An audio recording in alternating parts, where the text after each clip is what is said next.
Euh, Assalamu alaikum, assalamu alaikum. Get the step là. Bon.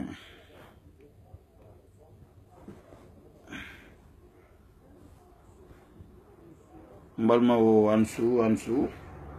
Je pense que Agnavena quoi. Voilà, bon. Ava geto. Ana Balma Guerrero. Ni beba wele ko aliwage c'est de France.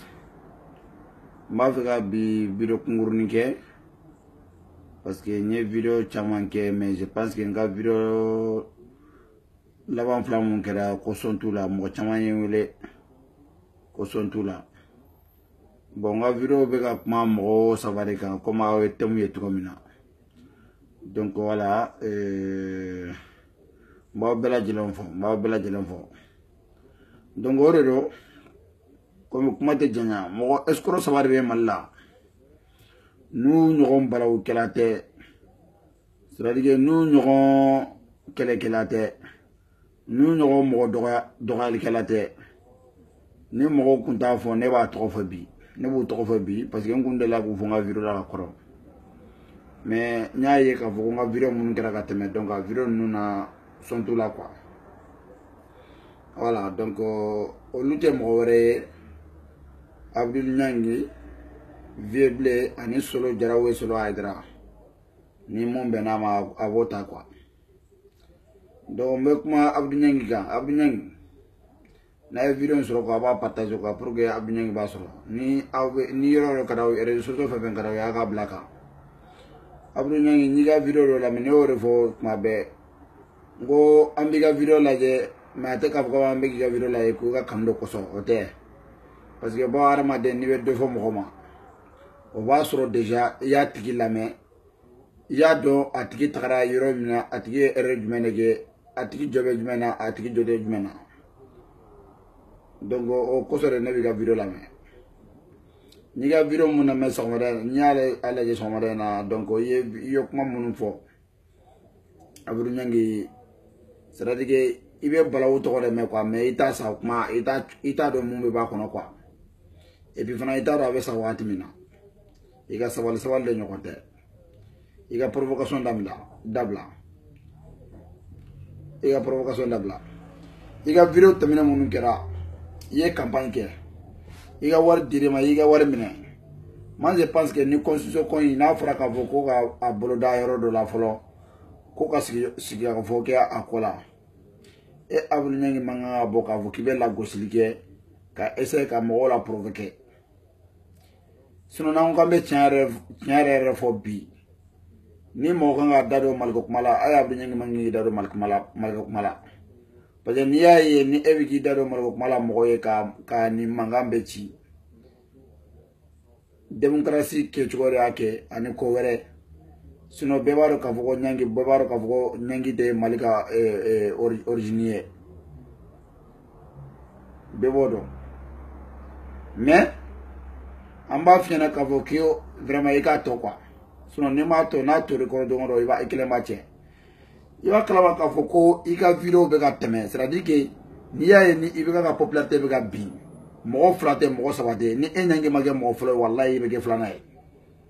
parce que iba foko chu iba foko cha kele yoro kelen de la ka foko perego comme fora constitution na ka fuka tala a jore enyangila ini mo debaga a jorila mais ima songi jwala o bega ke i to constitution ko la i bora constitution ko la ina do parti politique nu nyonje ka ke ina fo comme sisa majorité mo do i bega opposition mo gosi i bola i la tukuni majorité re ka mo do be no ina do lu la tukuni ka tla go olu fana la gosi kaira i bega la ina fo comme ebe place ko la ni be place ko la fo i bega di la place la quoi. Il y a majorité mo gosi il y a mo gosi majorité la ba do près olu ba do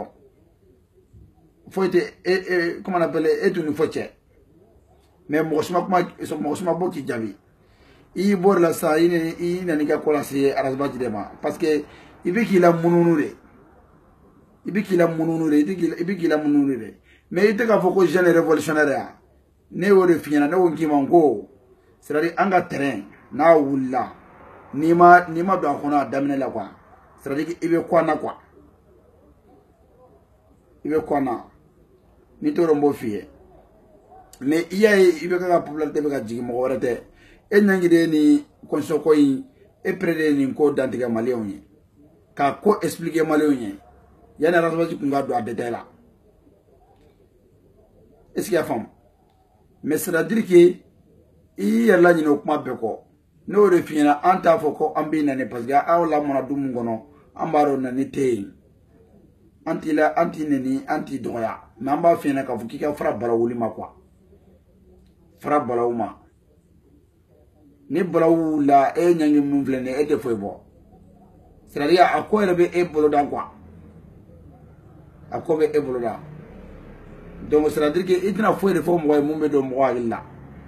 Ibega bora ibega c'est-à-dire que moi munu ye chew ye ni ibeka yare baro ka fuko c'est-à-dire que malika ko ta mo munu go ngo ibeka wolde wole ka tu la sikulba e nyangi kumbula wa ita de correre ita de comment on appelle constitution ko blene ita kala rasbaji ko resa parce que avec comme ibi rasbaji de ko ya rasbaji ye kulba ore ma bema che sahobe yala ñoko fe ko me to son kele na ko ñang go fiye comme ibe ki mirire na so wati mi ne rasbaji ko me ñoko fe ak me ñoko fe me to son kele ñe mbo fiye quoi a to son kele ñe donc figure blanc ko ngolo la ko les moutons marchent ensemble mais ils sont pas le même prix ore kele ne rasbaji ko e t'es trop petit pour rasbaji quoi comme rasbaji yera ko mardo c'est-à-dire que ani prendre kuma ani convoyer kuma avant chauffeur de tche ngi halsa ebna tiafo ki mununu ko dala ke da jiga fewa o galonde nambe daw ki e ko vraiment halsa ala ka hagli mandi ma quoi mais ngon me mu fiye ni ko be dalen ka ban ko be smalen ka vo kibena wuli ni kritigeli ni iga manona kawye vraiment ni bese ikito quoi ni bese ikito etna fo de fo malien blé mo beso mais ne a famu comme si ça fera ko conscience ko dabla parce que budget de ko voter uniquement pour que ka campagne ke na dabla rasisa o dare mande la parce que ka ko bere kun lolon kun bo ko la ka ko bere lolon kun bo la mais même mon fia malitia etna sika fuke wa fo mo shiye ka fuko ma ko mo ye jamana chilaye ibe cheble ni fe munu to ma ko wa ko parce ko ko banelo ko me ko be parti politique ko la e so ko balola debe e ma wolo nunu be ko parti politique ko la nunu ye ko munya mal ko la ene ala je enyange e ko kunwa ne de cheble mo ne te ibe ne te sumala mo ne te foye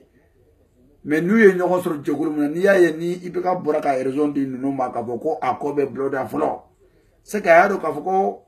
c'est que malé famba beri sona ko malé famba beri ta ko fangele fe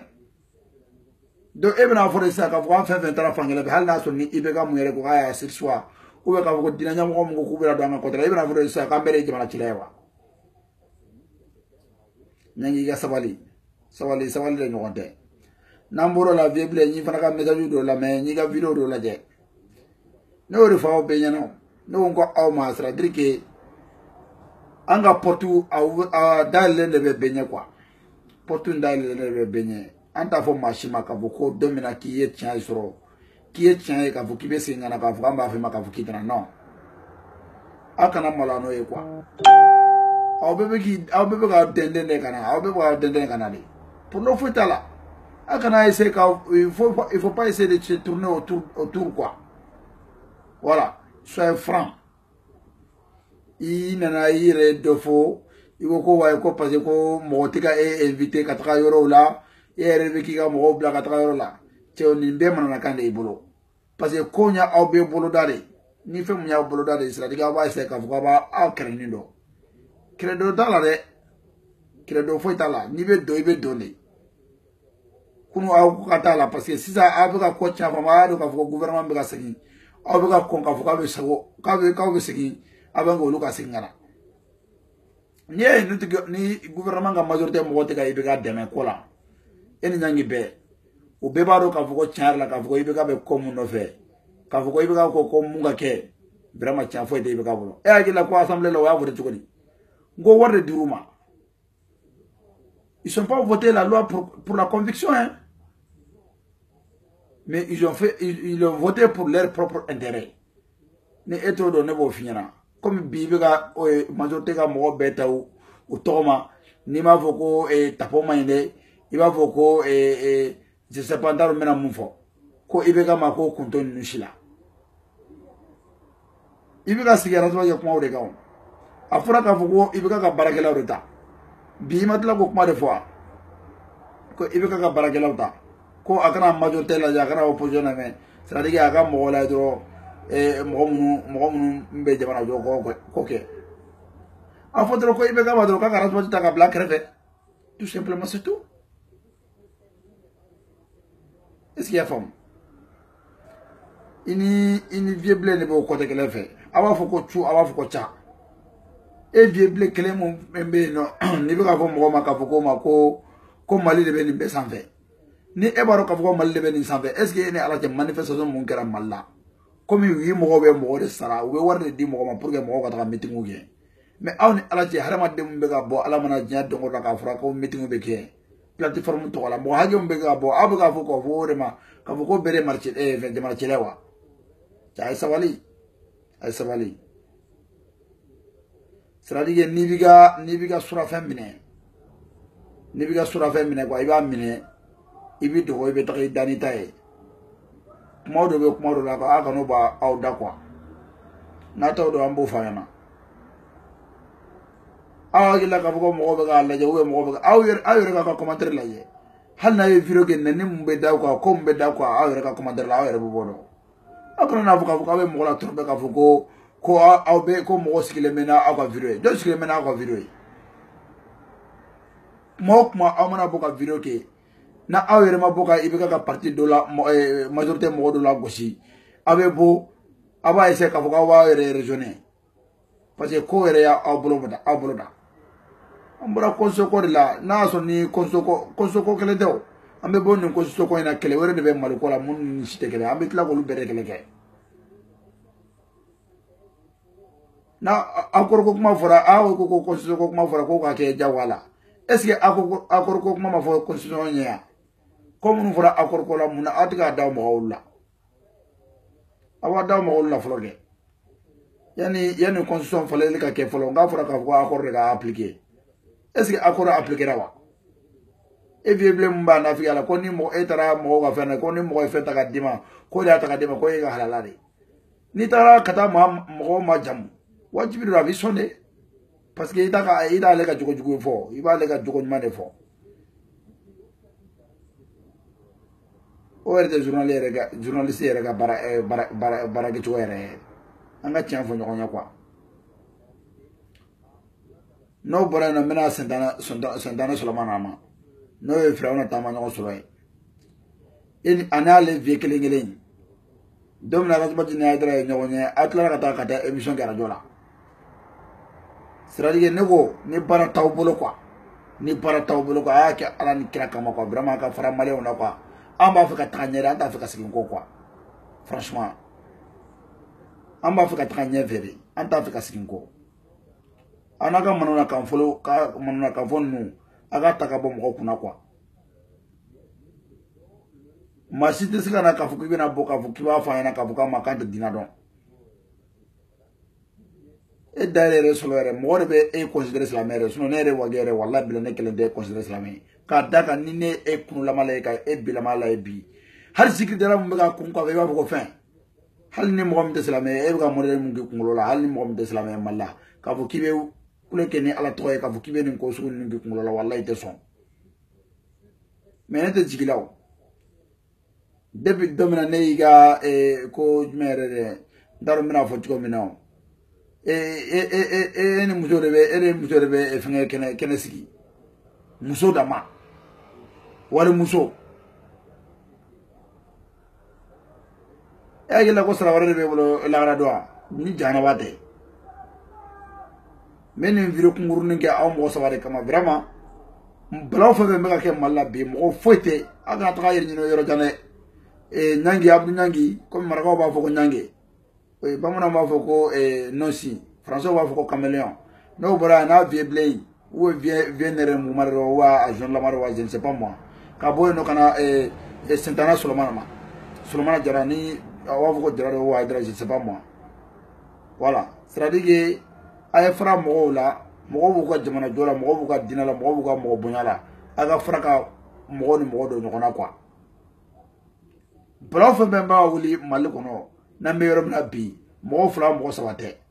mɔgɔ foyi foyi a fɔlɔfɔlɔ yɛrɛ Ɲangi de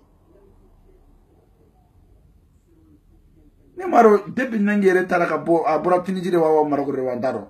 k'a bila fɔ an bɛ yɔrɔ min na bi Ɲangi kɛra mɔgɔ sugu dɔ ye Mali kɔnɔ walayi c'est-à-dire que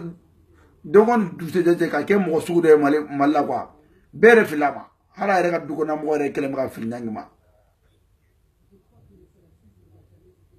ça de sabali tɛ n'o taara ka bɔ yen nɔ i bɛ ka an bɛna kuma kelen de f'i ye carte nana ko vraiment a ko ma dabila dɛ parce que an bɛna kɛlɛ de kɛ n'a t'a dɔn mun dɔn Maliyɛn ne bɛ mun fɔ an ɲɛna élection bɛ ka surunya o tɛ ka carte nana di mɔgɔ ma an ka essayer cɛ vraiment an ka don dɔ organiser an ka taga Mali kɛ conseil ni ambassade la n'u t'an ka carte nana d'a ma an yɛrɛ ka fɛɛrɛ kɛ an ka taga salle dɔ ɲini mairie fɛ vraiment u k'a d'a ma an yɛrɛ kan ka carte nana an k'o distribuer parce que nin bɛɛ kɛ kun yɛrɛ de pour que ni élection bɛ na n'u bɛ fraude kɛ cogo min na an tɛ sɔn dɛ an tɛ sɔn yanni mois de décembre cɛ n'a ma fɛɛrɛ kɛ mɔgɔw ka carte nana mɔgɔw ko carte nana sɔrɔ maximum bilayi yan français an bɛ fɛɛrɛ kɛ conseil an b'a datugu yan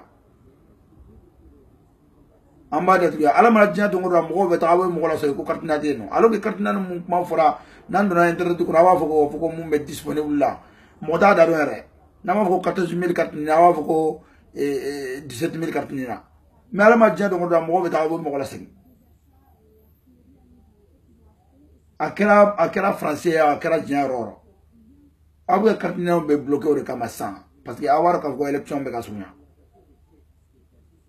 Maliyɛnw ne kɔni bɛ mun fɔ aw ɲɛna mɔgɔ minnu y'o carte nana sɔrɔ mɔgɔ minnu ma carte nana sɔrɔ an ka fɛɛrɛ kɛ parce que n'an y'a ko to ninnu ma tan walayi carte nana tɛ sɔrɔ bilen ou bien a ka f'u ɲɛna k'a fɔ ko ni élection sera ni carte nana tɛ mɔgɔ bolo an bɛ voter diyagoya parce que nin bɛɛ kɛ kun ye o de pour que ka mɔgɔ la bloquer voilà donc nin kuma kunkurunin de tun bɛ ne bolo k'a fɔ aw ɲɛna a kɛtɔ bɛ nin kan quoi salala Mamadu n'a ye vidéo in sɔrɔ a k'a partager a y'a partager parce que nin mɔgɔ saba in ni jamana ni ko bɛ Mali la bi n'a kɛlen bɛ ka mɔgɔw bila ɲɔgɔn na mɔgɔ saba tɛ dɛ mɔgɔ fila tɛ dɛ a bɛ mɔgɔ saba ye a bɛ t'u ɲini mɔgɔ foyi tɛ ni Ɲangi bɔra ni a bɛ Ɲangi ka kuma lamɛn kuma n'a bɛ bɔ a bɛ bɔ ni kuma koro de ye mun bɛ mɔgɔw natation la wuli i b'a fɔ ko mɔgɔ min ma taga kalanso la n'a ye vieux blé yan n'a ɲi fɛnkɛ laban in n'a fana bɛ bɔ kuma o kuma a bɛ bɔ ni ka na ni koro de ye mun bɛ mɔgɔ fitinɛ Solo Jara kɔni o yɛrɛ kuma tɛ yɛrɛ tellement que a jeli ka go bi n'a yɛrɛ bɛ kuma yɛrɛ franchement m'a dɔn n'a sɔrɔ ni maloya tun bɛ kan ka mɔgɔw faga quoi walayi bila ninnu tun si man kan ka kɛ balo la bi vieux blé Ɲangi vieux blé Solo ni maloya tun kan ka mɔgɔw faga aw si tun man kan ka kɛ balo la bi parce que aw ma don kɛlɛ si la ni kɛlɛ mun n'a yɛrɛ sɔrɔ la aw bɛɛ bɛ ka kɛlɛ kɛ aw mɔgɔ saba bɛɛ bɛ ka kɛlɛ kɛ contre Arazbati mais aw ka kɛlɛ si tɛ yen nɔ aw b'a fɔ mun na k'a fɔ ko an ni Arazbati cɛ ko mun b'a fɔ ko alihamudulilayi cɛ tɛ cɛ to yen o ye mun ɲɛngoya sugu y'aw bolo o ye mun ɲɛngoya sugu y'aw bolo a ye cɛ to yen cɛ b'a ka baara la ala sɔn ni mɔgɔ sɔn tɛ kelen ye ni hadamaden y'i sɔn sini a b'a f'i ɲɛna k'a fɔ ko karisa ko ne de ye nin d'i ma n'i kɛra ta i y'a ye i kɛra ta ne de y'a d'i ma u b'a fɔ ko karisa ko n ye mun d'i ma kunun nana ye mais ni ala y'i sɔn a baara la zi fo kaburu o sɔn o b'i bolo de voilà aw taw ye nataya de Arazbati ko hɔrɔnya de an b'o fɔ aw ɲɛna o hɔrɔnya in o de ka fisa ni fɛn bɛɛ ye n'a t'a dɔn n b'o fɔ aw ɲɛna quoi awa kɛlɛ tɛ foyi ye ni aw k'a bɛna jamana jɔ ko kuma fɔ mɔgɔw ɲɛna nafa jumɛn yɛrɛ de b'aw la Mali la ni kɛlɛ tɛ nafa jumɛn de b'aw la franchement ne yɛrɛ kɔni ɲɛ t'a la nafa min b'a la k'a fɔ ko e ɲɔngi e vieux blé e slow k'a fɔ ko tiɲɛ yɛrɛ la ko aw jɔrɔ ye yan de ne ma se k'a faamu quoi ni balaw yɛrɛ tɛ ne ɲɛ t'a aw jɔrɔ si de la e Solomana yɛrɛ i y'a essayé k'a fɔ k'i bɛ ko dɔ lawuli ka manifestation dɔ organiser aw bɔra kɛnɛma a ma kɛ malo ye bolo e ni Ala cɛ hadamaden mun taara rassemblement kunbɛn Mali la jɔn bɛ se k'o ɲɔgɔnna bɔ bilen n'a y'a sɔrɔ fo n'i ma jamana wɛrɛ mɔgɔ wɛrɛ can kun y'a kun tugulen do kun dɔ fɔlɔ la mais bi an bɛ ɲɛ yɛlɛ koyi rassemblement an bɛ ɲɛ yɛlɛ ne b'o de fɔ aw ɲɛna a y'an bɛ ɲɛ yɛlɛ sisan an y'o de fɔ aw ɲɛna anw ɲɛ yɛlɛlen bɛ cogo min na sisan aw bɛ Maliyɛn dɔn ni Maliyɛn ko n'u ɲɛsin yɔrɔ min ma u bɛ taga yen de ni hali ni rassemblement yɛrɛ ko sisan k'a bɛ essayer k'a fɔ k'a bɛ segin ka kɛ aw cogoya la wala an b'a choquer ka éduquer mais an dun b'a dɔn fana a tɛna sɔn voilà donc an ka so yɛrɛ d'a ma quoi